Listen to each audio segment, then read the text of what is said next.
আমি আজকে বাঁধাকপি রান্না করব। বাঁধাকপির জন্য বাঁধাকপিটা ভাপিয়ে নিয়েছি একটু, টমেটো, আলু, কাঁচা লঙ্কা আর একটু জিরের গুঁড়ো দেব, হলুদ লবণ। রান্নাটা আমি শুরু করব। কড়াই গরম হয়ে গেছে, তেল দিলাম। তেলটাও গরম হয়ে গেছে। এখানে সাদা জিরে, শুকনো লঙ্কা, তেজপাতা ফোড়নে দিলাম।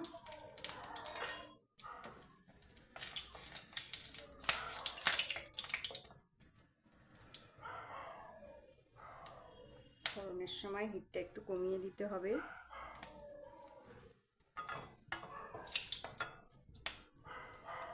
এখন আমি আলুগুলো দিয়ে দেবো।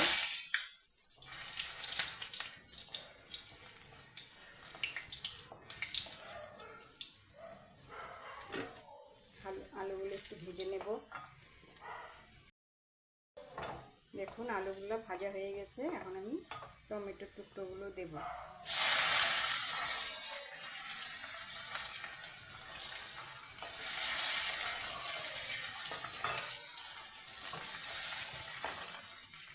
এখানে এখন আমি স্বাদ মতো লবণ, হলুদ গুঁড়ো,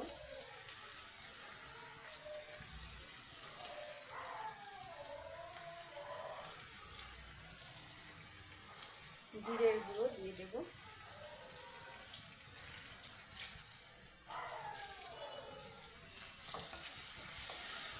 একটু জল দেব যাতে ভাজা হয়।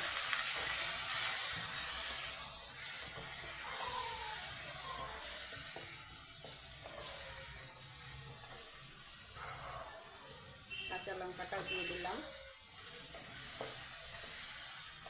খুব অল্প মশলা।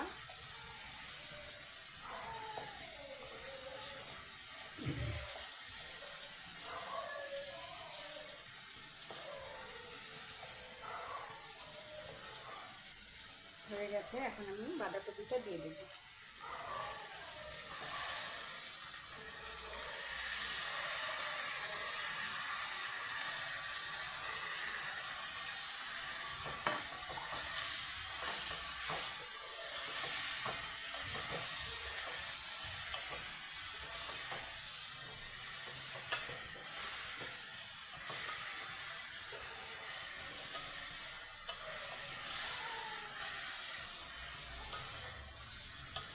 বাঁধাকপিটা দেওয়া হয়ে গেছে। আমি এখন একটু নেড়ে চেড়ে এখানে ঢাকনা দিয়ে দেব। স্টিমটা কমিয়ে মাঝে মাঝে ঢাকনাটা তুলে দেখতে হবে লেগে না যায়।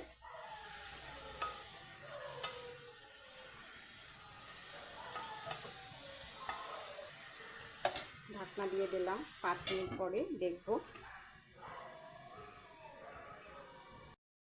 5 মিনিট হয়ে গেছে। আমি এখন ঢাকনাটা তুলে দেখব। দেখুন মজে এসেছে। নাড়া দিয়ে দেখতে হবে লেগে না যায়।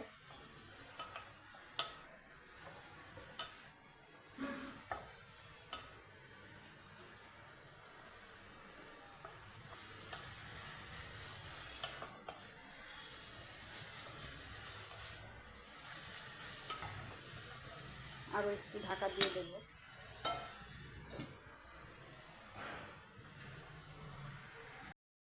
আবার 5 মিনিট হয়ে গেছে।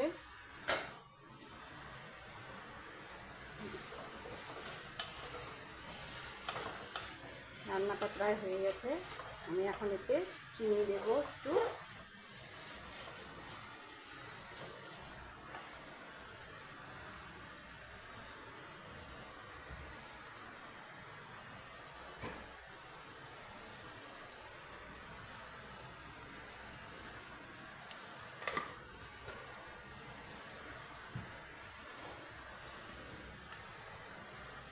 গরম মশলার গুঁড়ো,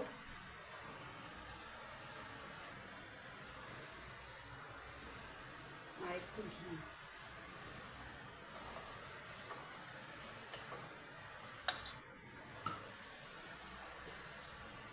এখন ভালো করে নেড়ে চেড়ে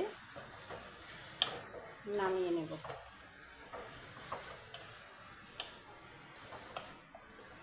খুব সহজ রান্না।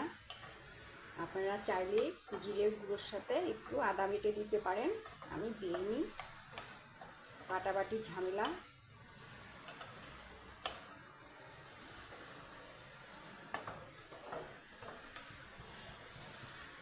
ভালো করে মিশিয়ে নামিয়ে নিতে হবে।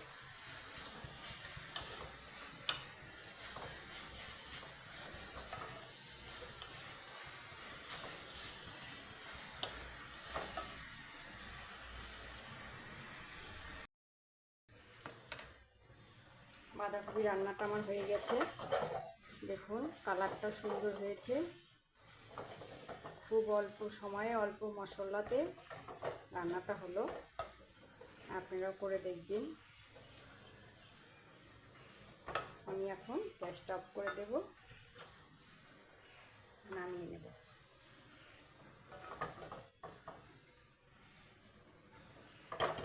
দেখুন কালারটাও খুব সুন্দর হয়েছে, কোনো কিছু মশলা কিন্তু দেয়নি, খালি সামান্য একটু জিরের গুঁড়ো, হলুদ লবণ, গরম মশলা। আপনারাও করে দেখবেন, খুব তাড়াতাড়ি হয়ে যাবে।